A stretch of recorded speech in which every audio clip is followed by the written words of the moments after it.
B team, सी team, vote कटवा, पैसे लेते हैं।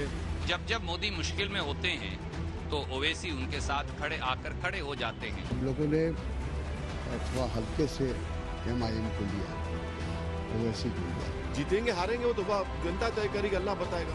वो लड़ना तो जरूरी है ना, क्योंकि वो जितना आगे बढ़ेंगे उतना ही फायदा BJP को मिलेगा। लोग कह रहे हैं कि असदुद्दीन ओवैसी ने कमाल कर दिया, बिहार में NDA की सरकार बनवा दी और महागठबंधन को झटका दे दिया। हैदराबादी अंदाज में बोल बोलकर सीमांचल के मुसलमानों को रिझा लिया। लेकिन ओवैसी कहते हैं कि उन्हें सिर्फ मुसलमानों ने ही नहीं, हिंदुओं ने भी वोट दिया। आप ये समझ रहे हैं कि वहां पर हमारे हिंदू भाइयों ने वोट नहीं दिया हमको? बहुत बड़ी तादाद में दिया, खास तौर से अमूर में, बैसी में और कोचादामन में। ये एक मिजाज बन गया है कि नहीं वो इनको ये हिंदू विरोधी है। कहां हिंदू विरोधी हैं? बिहार में AIMIM ने कुल 20 उम्मीदवार खड़े किए, जिनमें से 14 उम्मीदवार सीमांचल इलाके में थे। सीमांचल की 14 में से 5 सीटें ओवैसी की पार्टी ने जीत ली। AIMIM को 1.24% वोट मिले। वहीं बिहार में 2015 में पार्टी को सिर्फ 0.5% वोट ही मिले थे। बिहार में 5 सीटों की जीत से ओवैसी और उनकी पार्टी किस कदर गदगद थी, इस बात के सबूत तब मिले जब नतीजे वाली रात हैदराबाद में जोरदार आतिशबाजी हुई।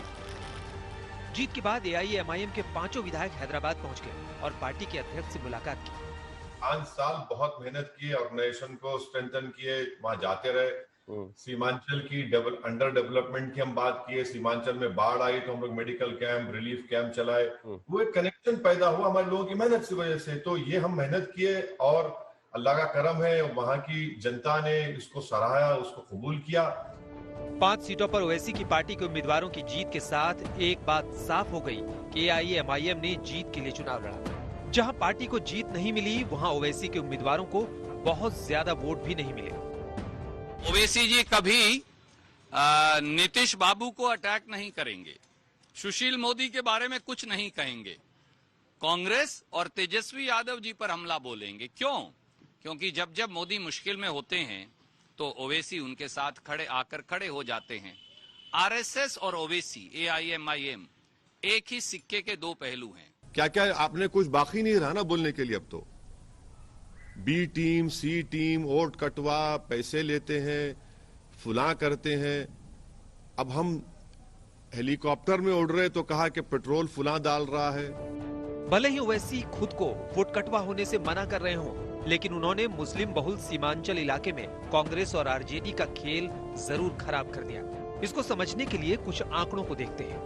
पूर्णिया की अमौर सीट पर कांग्रेस के अब्दुल जलील मस्तान पिछले 36 सालों से विधायक थे। इस बार उन्हें सिर्फ 11% वोट मिले हैं, जबकि AIMIM के अख्तर उल ईमान ने 55% से ज्यादा वोट हासिल करके जीत दर्ज की है।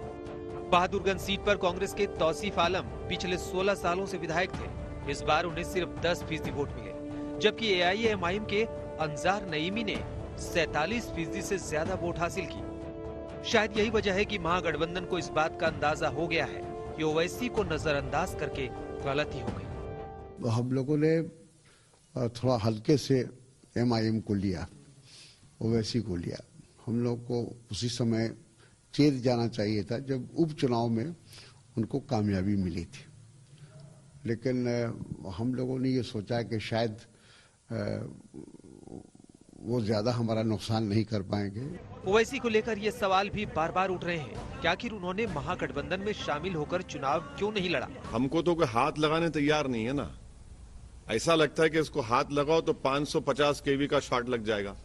बहरहाल ओवैसी का मिशन बिहार खत्म हो चुका है और अब वो मिशन बंगाल की तैयारी कर रहे हैं। बंगाल के मुसलमान ममता दीदी के वोट बैंक हैं, जिसमें सेंध लगाने की कोशिश वो जरूर करेंगे। मैं बंगाल का इलेक्शन लड़ूंगा, क्या करेंगे आप? मैं लड़ूंगा, यूपी का भी लड़ूंगा 2022 में, हर जगह लड़ूंगा मैं। जीत हार तो जनता तय करेगी, मेरे मुकद्दर में तो होगा। बिहार चुनाव में इस बार Owaisi talk of the town रहे, लिहाजा ये तय है कि पश्चिम बंगाल चुनाव में गैर BJP पार्टियों में उनका खौफ जरूर दिखेगा। आज तक ब्यूरो।